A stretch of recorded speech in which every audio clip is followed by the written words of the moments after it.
Grandma's meat and tater casserole. It's what's for dinner tonight.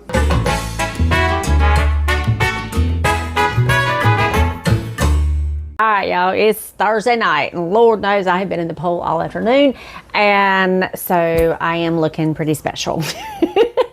We do have yet another microphone that we're testing tonight. I did not like the pink one last night, so we're just gonna move on along from that one.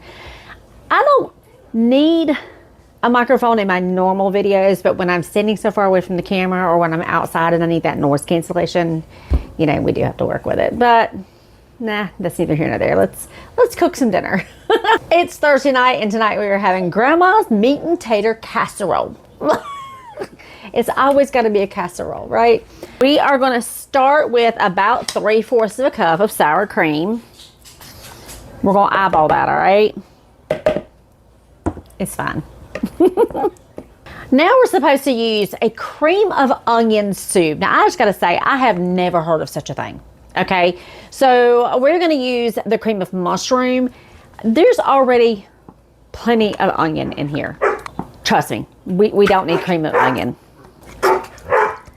Now this is weird, okay? But let's just go with it, all right? I've already opened a can of green beans, and we're going to drain the green bean juice. I don't know.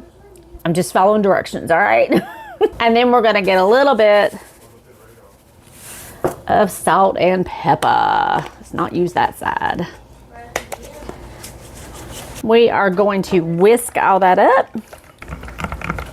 All right, let's set that to the side and grab our ground beef out of the microwave. Yes, I said the microwave. So this is the amazing microwave cooker. It cooks your ground beef right in the microwave. You chop it up with the little chopper like we do, right? And right there is all the grease. Leave it still a little bit pink so it's still got a little bit of grease in it, so that's where the flavor is, all right? I'm gonna sit this right here for a second. I'm gonna go pour this out. I usually go dump it in the woods right next to the house, so I'll be right back. All right, so let's dump that in there. That'll just go in the dishwasher and get rid of all that grease, plain and simple. Okay, let's take these green beans that we drained earlier, and we're gonna go ahead and dump them in here. And we're gonna stir that up. I already have a 9x13 pan that I have, you know, I've already sprayed it down with my little oil sprayer. I love it. And we're gonna dump the green bean and meat mixture right there in the bottom of that pan. Then I have an 8-ounce block of Velveeta. This is the Walmart brand that I have already cut into slices, and we're just gonna lay that right here on top.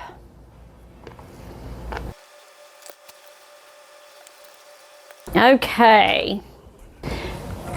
Now we're gonna take this little mixture that we made earlier and pour it right over the top of that. Look at there.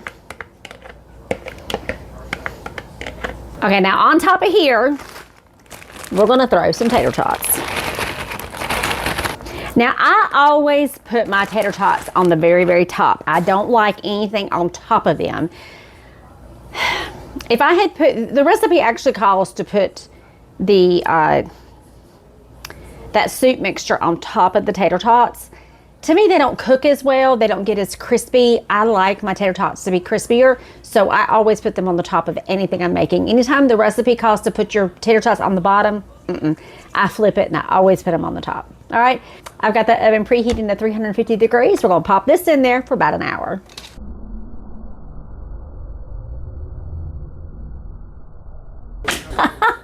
Look at there, just like that, dinner's done.